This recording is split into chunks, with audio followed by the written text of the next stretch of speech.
On today's episode of Locked On Oilers, the Heritage Classic returns to Edmonton. We will talk about some potential suitors for the Edmonton Oilers to play in that one.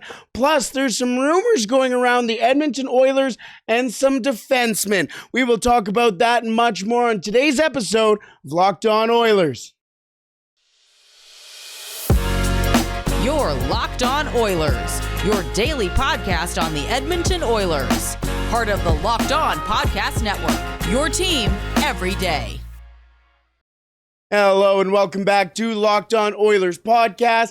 I'm your host and former Oilers game day producer, Brett Holden. Now on this one, we're going to talk about the return of the Heritage Classic, as it was announced today that the Heritage Classic will return to Edmonton for the first time since it was started. All the outdoor games started in the NHL 20 years ago, well, at least 20 years ago when the event will start. So we will talk about that in a little bit, but also on today's episode, it sounds like the Oilers are shopping for a defenseman, and it could be because of Evan Bouchard. We will talk about that a little later on, as it sounds like there's some interesting names out there for the Edmonton Oilers. And we will wrap up today's episode with our Bakersfield Condors report. There's a lot to talk about from the Bakersfield Condors. We will talk about that and so much more on today's episode of Locked On Oilers.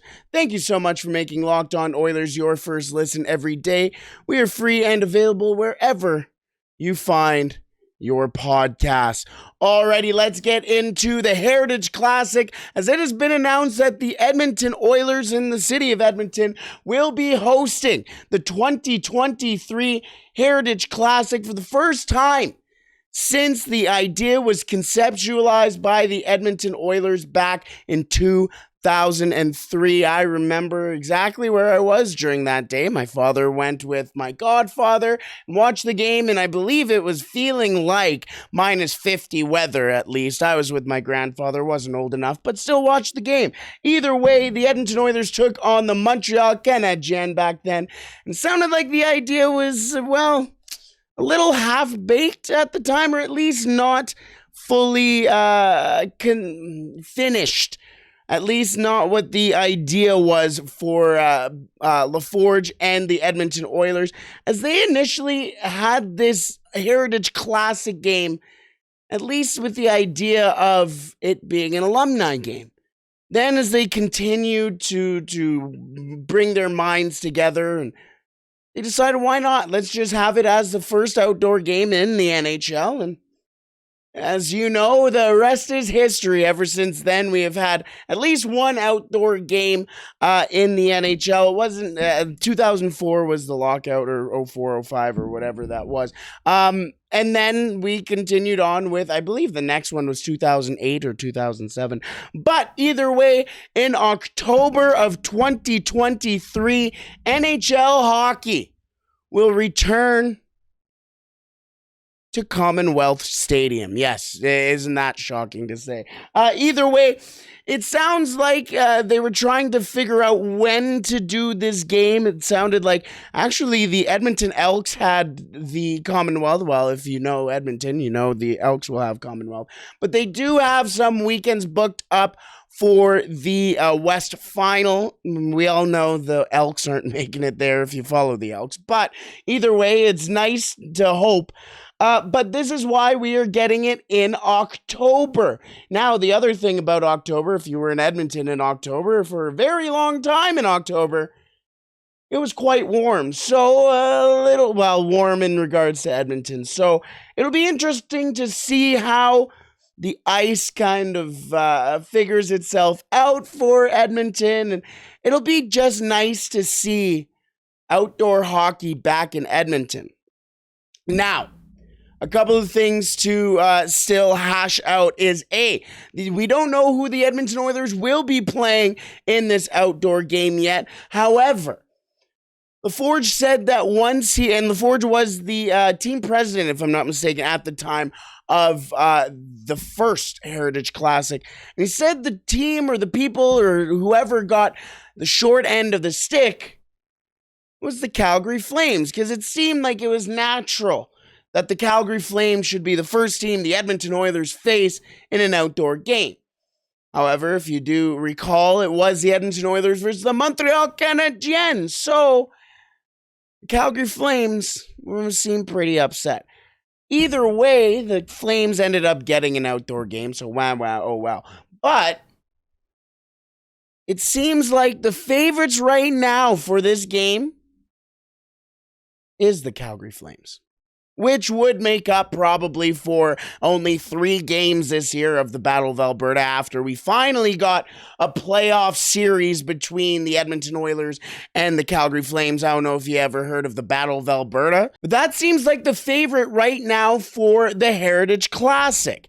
Now, I have 2 other names here that we could potentially see the Edmonton Oilers play in the Heritage Classic. The first name just being a straight-up rematch from the 2003 Heritage Classic between the Edmonton Oilers and the Montreal Canadiens. Maybe we'll see. I think that would be a nice little nod to the first ever outdoor game in the NHL, which happened obviously in 2003 between the Edmonton Oilers and Saku Koivu's Montreal Canadiens. Oh, Jose Theodore with the toque. What a time. Why not get whoever the goaltender of the time for Montreal, if it's Jake Allen or Samuel Montembeault, get them to put the toque on. It would just be classic. The other name I have here, now the Oilers played the Winnipeg Jets a couple of years ago in their Heritage Classic. I don't think Vancouver would really make a lot of sense. Ottawa wouldn't really make a lot of sense. You know who would? Maybe just a little bit of sense. Toronto Maple Leafs. Let's have McDavid and Matthews play it out, duke it out outside. Let's see how that kid from Arizona can take on an Alberta October, huh? How about that? Let's get a Toronto versus Edmonton Heritage Classic at Commonwealth. I dig it. Why not? What do you guys think? Who do you think the Edmonton Oilers will play in the first Heritage Classic in Edmonton since 2003? Again, it seems like the favorites will be the Calgary Flames. Could we see a rematch of the first ever one, or could we get McDavid versus Matthews? I don't know. We shall see. The other thing to this is that there will be obviously an alumni game, as there always is to these outdoor games. But who will be in it? It seems like, at least the word from Jason Dreger recently, is that the alumni in this game will probably be of the younger generation, or at least a generation that, or at least the group of players, that the younger generation will recognize. Guys like Ryan Smith, Jason Smith, maybe even Doug Weight. Could we see Bill Guerin in there with Doug Weight? I don't know. Dwayne Rollison. Could we even see Chris Pronger? We've seen a lot of Chris Pronger on Sportsnet, and we've seen him all over social media recently. So, wonder if he'd be open to playing. Would the Oilers fans and the Oilers organization be open to having Chris Pronger play? Now, also, how about Sean Horkoff, Ethan Morrow? I don't know, but I'm getting pretty excited to see. Who do you think, as well, that the Edmonton Oilers alumni team will have on it? Now, as well, another thing to remember is that means the Edmonton Oilers will get specialty jerseys for that one. I can't wait to see which era the Oilers decide to go with. Are they going to have a nod to the first team that played outside? Are they going to go way, way back? I don't know. Still a lot to be hashed out with the Heritage Classic, but as it was announced today, the Heritage Classic will return to Edmonton and to Commonwealth Stadium in October 2023 as the Edmonton Oilers will host the 2023 Heritage Classic, as mentioned, at Commonwealth Stadium. Now, there's a matter of who may be playing in that game come October 2023, as the Edmonton Oilers are looking to bolster their defensive lineup, as Evan Bouchard was benched last night against the Washington Capitals, and there's been a lot of conversation over some pretty interesting names. Let's take a look at some of those interesting names in just a second. But first, today's episode is brought to you by SimpliSafe. At Locked On Oilers, we believe home should be where you and your family feel safest, especially over the holidays.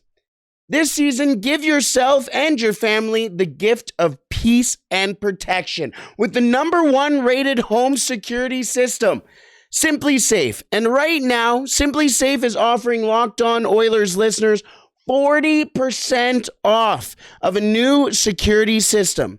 But don't put this off.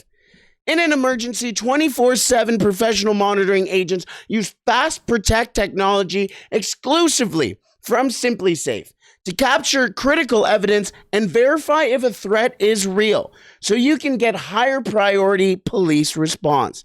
Plus, with 24/7 professional monitoring service, costs less than under $1 a day, which is less than half the price of traditional home security systems. And with the top-rated SimpliSafe app, stay in complete control of your system or disarm or arm your door, unlock for a guest, access your cameras, or just adjust the system settings. You can do that all anytime, anywhere with the SimpliSafe app. Don't miss your chance today to save big on my favorite security system. Get 40% off any new system at simplisafe.com/lockedonnhl today. That's it. That is simplisafe.com/lockedonnhl. There's no safe like SimpliSafe. Alrighty, let's move on to a couple of trades. I've got 2 boards here, people. I've got a lot of notes. I've done my research here. As it seems like the Edmonton Oilers are in the market for a new defenseman. That's not really news to most people, but especially after what happened with Evan Bouchard, it seems like there may be a little bit of an urgency maybe to find a new defenseman for the Oilers. And the interesting thing is, Darren Dreger of TSN has linked the Edmonton Oilers to a very interesting name. And we know of the Jakob Chychruns in the world, John Klingbergs of the world as well. But Darren Dreger on TSN today suggested the Edmonton Oilers might be interested in Erik Karlsson from the San Jose Sharks. Now, the Edmonton Oilers have also been in the news recently that they may be linked to Joel Edmondson. So I'm going to break down 3 of those targets: Erik Karlsson, Joel Edmondson, and Jakob Chychrun. Who's going to be the best fit for the Oilers? Well, let's go player by player here. Let's start off with the biggest name of the lot. And that's Erik Karlsson, who, once again, Darren Dreger did link the Oilers to today. Now, Erik Karlsson currently has an $11.5 million cap hit and has a contract all the way up until 2026.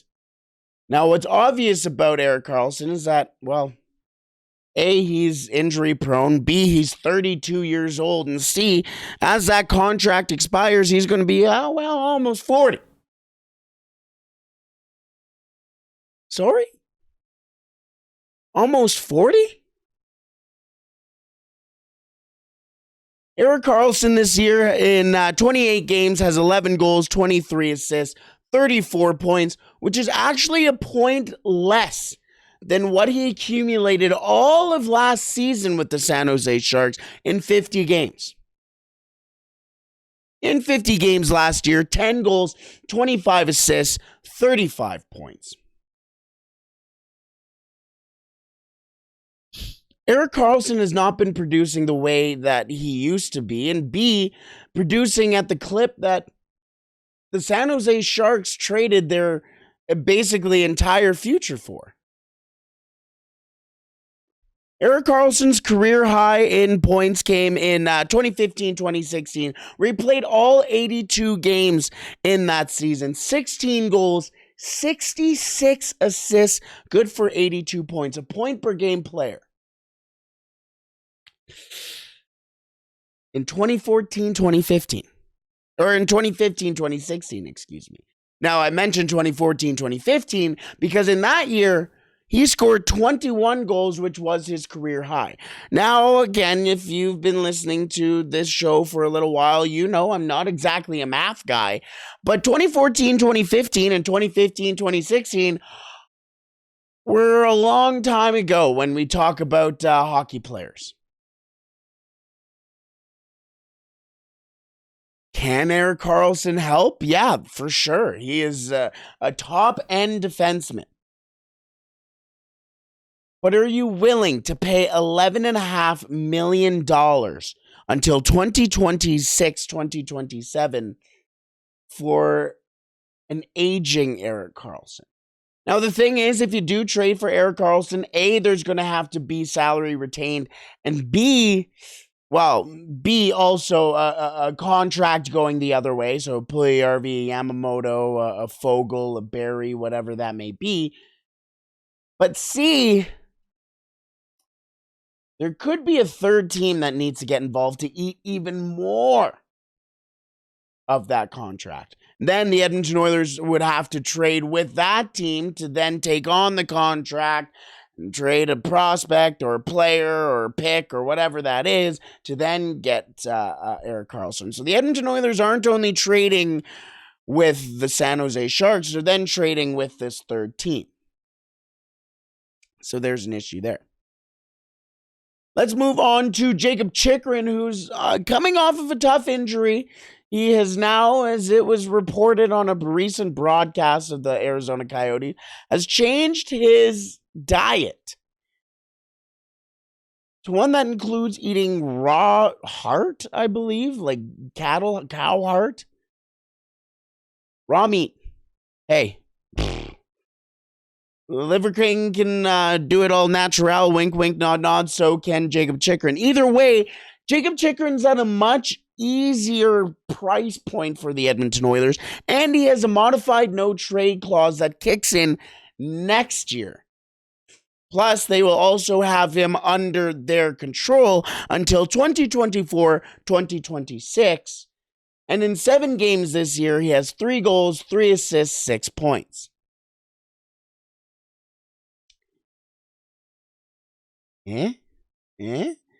Jakob Chychrun's also bigger. He's younger. He's only 24 years old, 8 years younger than Erik Karlsson. And you're sitting here and you're going, okay, he's younger. He's at a cheaper price point. Can do different things. I'm not saying better things than Erik Karlsson. Different things. He's bigger. He can skate. He can hit.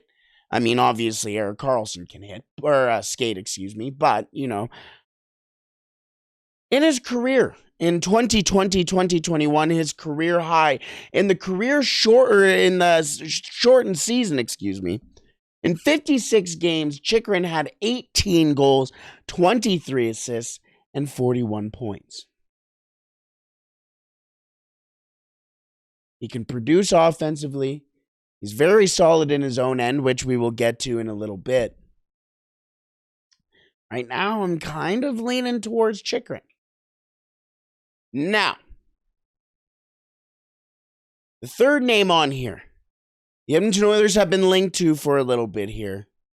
And Apron Basu, who is a beat reporter for the Montreal Canadiens, reported that the apparent price point for Joel Edmondson, yes, Joel Edmondson, would be a second or a third round pick. Believe it or not, I'm not done. Yes, a Puljujärvi. Hold on to your seats because I'm still not done.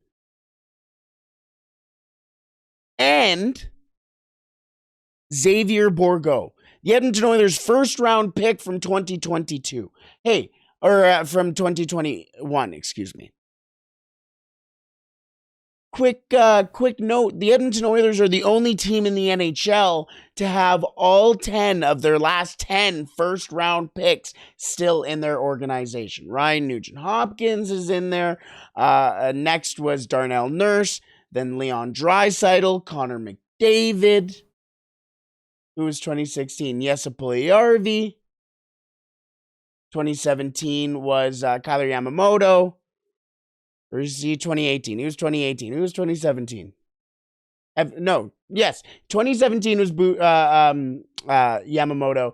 2018 was Bouchard. 2019 was Broberg. 2020 was Holloway. 2021 was Bourgault. And 2022 was Reed Schaefer. All 10 of those players, as I stuttered through them, are still in the Edmonton Oilers organization. So I don't think the Edmonton Oilers are willing to move one of those first-round picks in Xavier Bourgault for Joel Edmondson?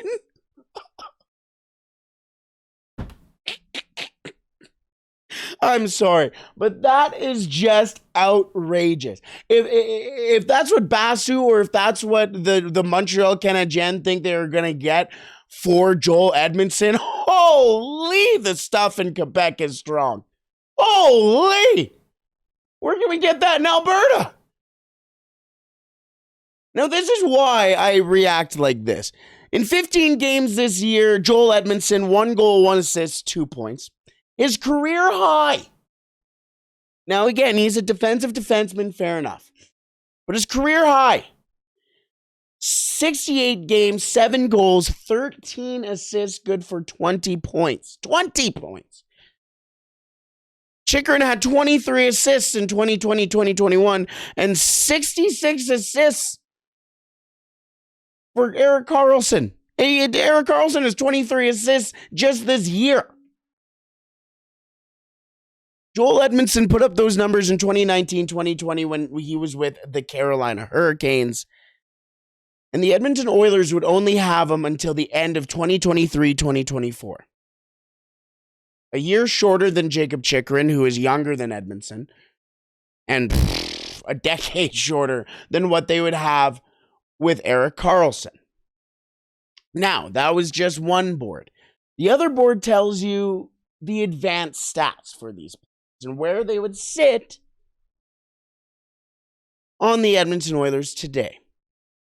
And this is where you sit here, especially with Joel Edmondson, and you go, how in all things that are holy could Joel Edmondson be worth that much? Well, you know my favorite stat is the goals for and goals against per 60 minutes.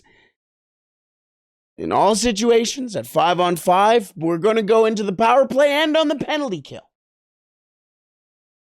Is Joel Edmondson at goals for per 60 minutes? Again, he's a defensive defenseman, so a little bit of a tough stat. In all situations, he would sit 14th on the team with goals for per 60 minutes at 1.85. At 5-on-5, he would be 10th with 2.37, and he doesn't even touch the power play. Now, in all situations, goals against per 60 minutes, in all situations, he would sit 23rd, second last on the Edmonton Oilers for goals against per 60 minutes in all situations, only above Brad Malone. Then at 5-on-5, Joel Edmondson would sit dead last for the Edmonton Oilers at a 4.32. So he doesn't score. He doesn't produce when he's on the ice. He can't prevent when a puck goes in his own end or in his own goal. And he can't evidently play defense. He got kicked out against the Oilers for a stupid cross-check to the head on Zach Hyman. Where is the appeal? Where is a second or a third plus Jesse Puljujärvi plus Xavier Bourgault? Oh, by the way, Jesse Puljujärvi is also a first-round pick of the Edmonton Oilers. I'm sorry? Now, the only thing that he would be good at is on the penalty kill for the Edmonton Oilers, where he would sit second on one of the worst penalty kills in the NHL. Only below, Kyler Yamamoto, who has been hurt for a majority of the season so far. He has a 4.38 goals against per 60 minutes there at shorthanded. Now let's take a look at Erik Karlsson and Jakob Chychrun. In all situations, Erik Karlsson would be 7th on the team for goals for per 60 minutes, which would sit 7th on the team. Above, well, Darnell Nurse, Evan Bouchard, Cody Ceci, Brett Kulak, Marcus Niemelainen, who's not on the team right now, but you know where I'm going with that. Yamamoto, Fogle, just to name a few. He would also sit first on the Edmonton Oilers when it came to goals for per 60 minutes at 5-on-5, where, well, you start and normally end the game. Where you play the most amount of time at 5-on-5 is where Erik Karlsson thrives. Now, here's the thing. Erik Karlsson plays on a really bad San Jose Sharks team. So let's be real here. His goals against per 60 would be much different than a team like the Montreal Canadiens, who's having a pretty decent season so far, or the Arizona Coyotes, who's also, weirdly enough, having a decent season so far. Erik Karlsson, however, would sit 3rd on the Edmonton Oilers penalty kill when it comes to goals against per 60 minutes. Only below Kyler Yamamoto and Matthias Janmark. He would be the highest rated defenseman on the penalty kill for the Edmonton Oilers, which is an issue. And he's 32. Now for Jakob Chychrun, he would be the best player out of all of these three. 3.52 goals for per 60 minutes. In all situations, he would sit 7th on the team. In all situations, goals against per 60, a 1.85, which is 3rd on the team, only below Klim Kostin and Devon Shore. So basically first, especially above all the Edmonton Oilers defensemen. Then at 5-on-5, he would sit 4th in goals for. So the amount of goals the Oilers would produce.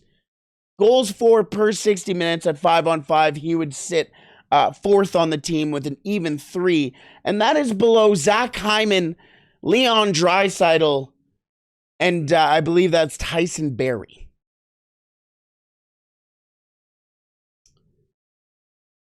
Yeah. Above Connor McDavid. Above Darnell Nurse, above Evan Bouchard, above Broberg, above all of these names. Keep going. He's above all of them. Then he would sit 3rd at goals against per 60 minutes at 5-on-5 for the Edmonton Oilers at a measly 1.4. 1.4 goals against per 60 minutes for a guy who plays an insane amount of time and would probably be in the top 4 for the Edmonton Oilers. Not probably, would be in the top 4 for the Edmonton Oilers. He would only be below, guess who again? Devon Shore and Klim Kostin. Oh. Then when it comes to the power play, he would be 9th on the team, which is actually second last. So that is probably where the time runs out for him. But the Edmonton Oilers also have Tyson Barrie, Evan Bouchard, Darnell Nurse, where those players could step up there. And then on the penalty kill, where the Edmonton Oilers are in the bottom of the league, let's just be real here, he would be 1st on the Edmonton Oilers in goals against per 60 minutes. With no goals against shorthanded. 0, none, zilch, zip, nada, nil.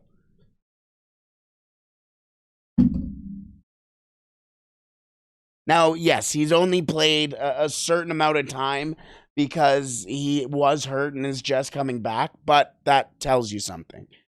So, again, the 3 options right now, there's also John Klingberg that we didn't talk about, but the 3 options additionally from Klingberg, Erik Karlsson, as Darren Dreger has tagged the Edmonton Oilers with. Jakob Chychrun, as everybody knows about since basically 2 years ago. and Joel Edmondson. Where are you leaning? Me personally, I'm going towards Chychrun. He's cheaper, he's younger, you can have him under control, and you can also develop him alongside Darnell Nurse, Evan Bouchard, Philip Broberg. Then you can have those other younger players coming up like Philip Kemp, Michael Kesselring, whatever that may be, Marcus Niemelainen. And you could have a pretty solid defensive core. Put him next to Kulak, that would be pretty dope. I don't know. What do you think? What would you do if you were the Edmonton Oilers, and who would you lean towards? Let's wrap up today's episode with the Bakersfield Condors report. As a tough week, a tough start to the month for the Bakersfield Condors as they lose again today. We will talk about that in just a second, but first, I want to thank you for making Locked On Oilers your first listen today. Now for your second listen, make sure you tune in to Locked On Sports Today.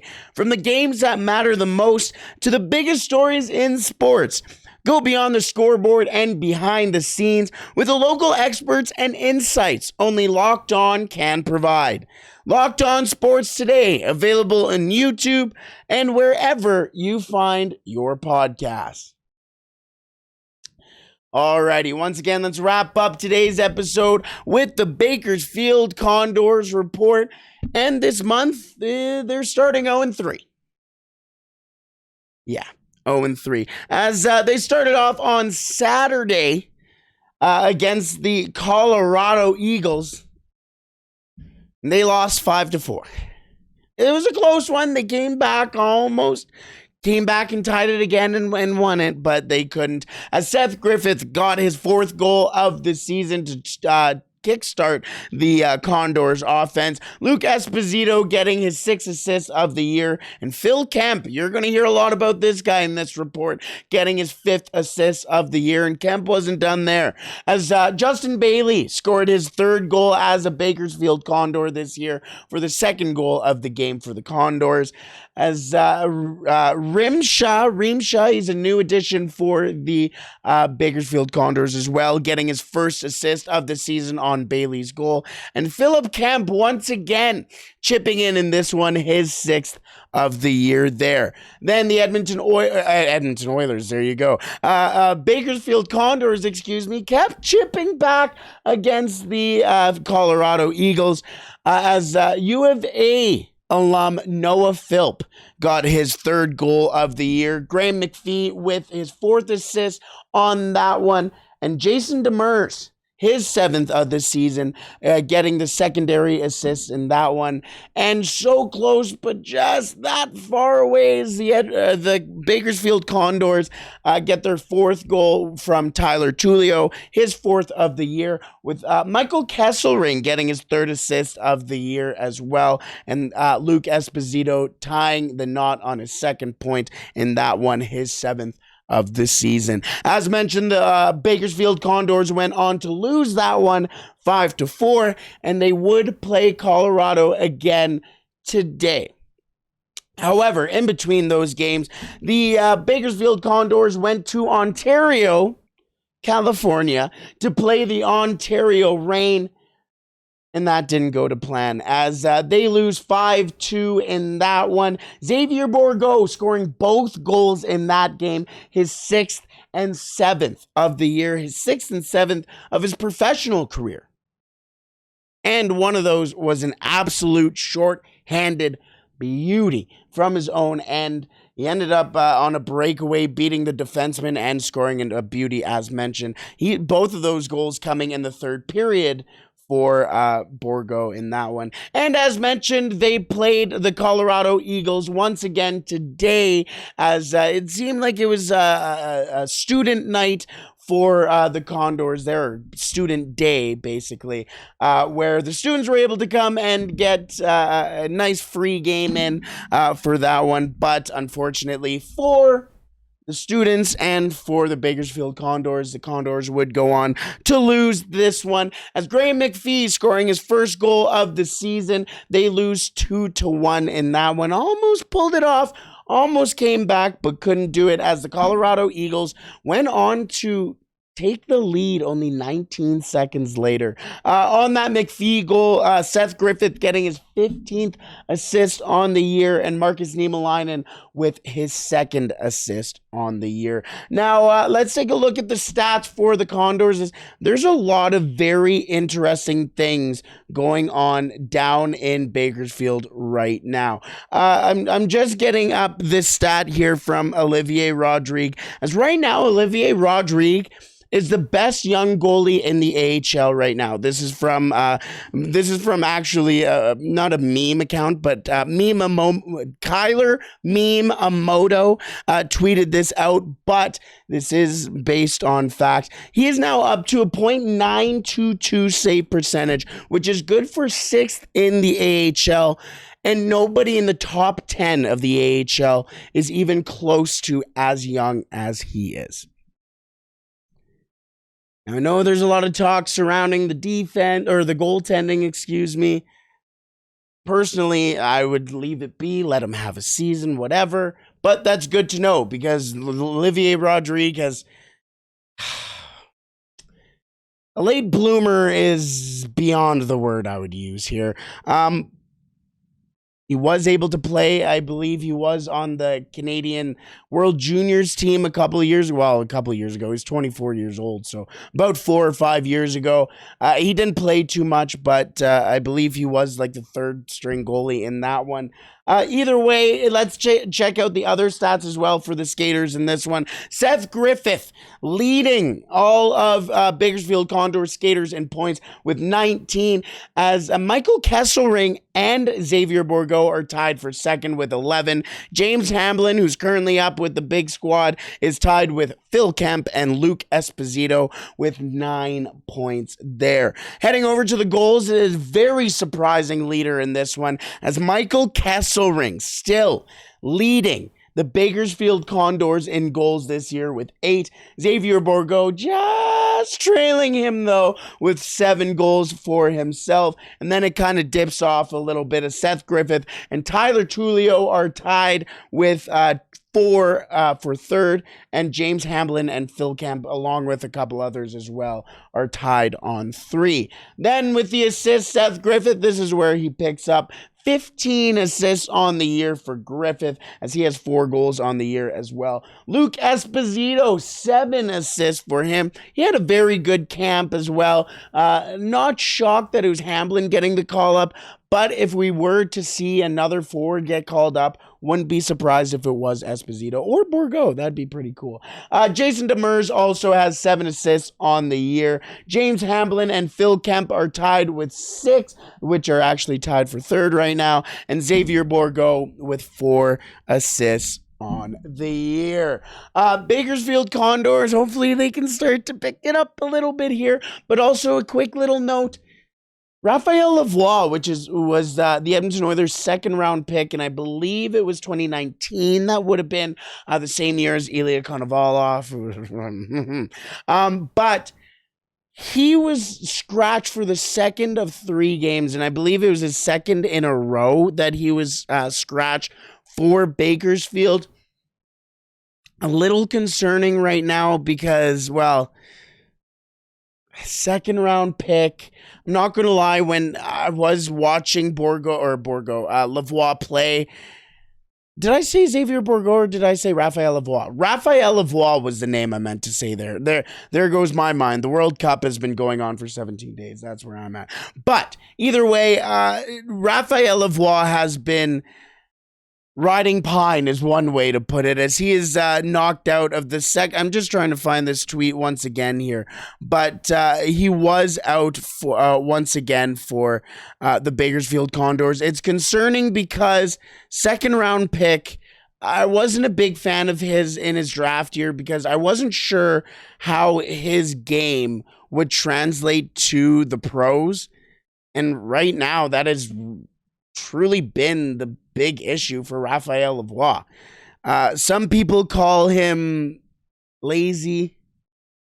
I don't know if that's a good word for it, but Yeah, no, just not very good. Can't find the tweet here. I think I spelled his name wrong. But either way, not good looking for the Oilers here, as maybe another tough draft pick goes to the wayside. Either way, let's wrap it up there from today's episode. The Edmonton Oilers are back in action against Jakob Chychrun's Arizona Coyotes tomorrow night at Rogers Place, 7:30 puck drop local here in Edmonton. Hopefully the Oilers can get a win there. I hope to see you again tomorrow, before or after that one. I haven't decided yet. I believe before. Actually, the game's too late. So I shall see you before puck drop in that one. Either way, hopefully at the end of that one, we can play La Bamba, baby.